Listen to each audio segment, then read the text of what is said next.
अहराम मिस्र the pyramids of Egypt. दोस्तों अहराम मिस्र के बारे में तो आप कुछ ना कुछ जानते ही होंगे, इसका नाम तो आपने सुना ही होगा।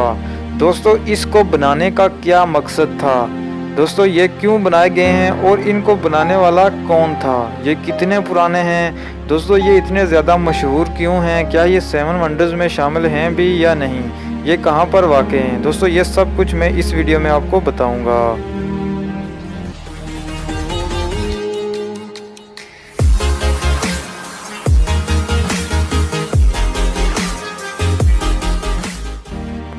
दोस्तों अहराम मिस्र के बारे में तो आपने सुना ही होगा।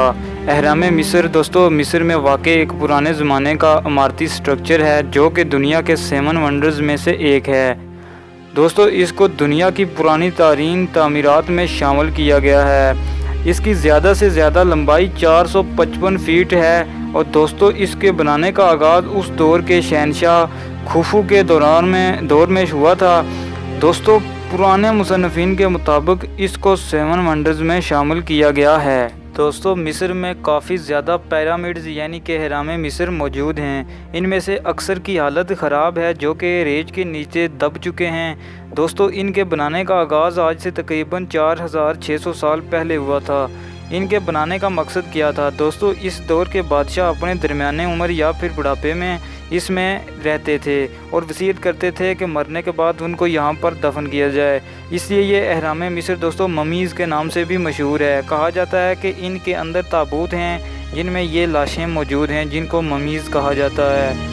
दोस्तों पिरामिड्स को मकबरा भी कहा जाता है क्योंकि इनके अंदर इस दौर के शहनशाह मौजूद हैं और ये इस दौर के मकबरे कहलाते हैं। दोस्तों इन अहराम मिस्र के अंदर काफ़ी तरह के दोस्तों खाने मौजूद हैं, यानी काफ़ी तरह के इसके कंपार्टमेंट्स हैं जहाँ पर दोस्तों उस दौर के बादशाह या तो रिहाइश पजीर थे या फिर उनके बैठने की जगह थी या तख्त था।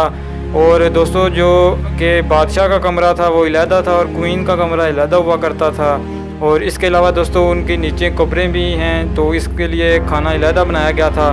तो ये काफ़ी तरह के दोस्तों कंपार्टमेंट्स हैं इसके अंदर, ये काफ़ी ज़्यादा अट्रैक्टिव जगह है। उसके बाद दोस्तों बात करते हैं ममीज़ की यानी कि डेड बॉडीज़ की। दोस्तों उस दौर में जो भी बादशाह के ख़ानदान में से या बादशाह वफ़ात पाता था तो उसको दोस्तों एक ताबूत में बंद करके इन अहराम मिस्र के नीचे वाले खाने में रख दिया जाता था। दोस्तों इनकी तदफीन इसी तरह की होती थी, एक ताबूत बनाया जाता और उसमें लाश रख कर उसे दफना दिया जाता। तो इस पर काफ़ी ज़्यादा वैसे मूवीज़ भी बनी हैं। तो ये दोस्तों इनका कोई अपना ही तरीका था। अगर वीडियो अच्छी लगी हो तो लाइक, कमेंट और शेयर ज़रूर कीजिएगा। Thank you very much.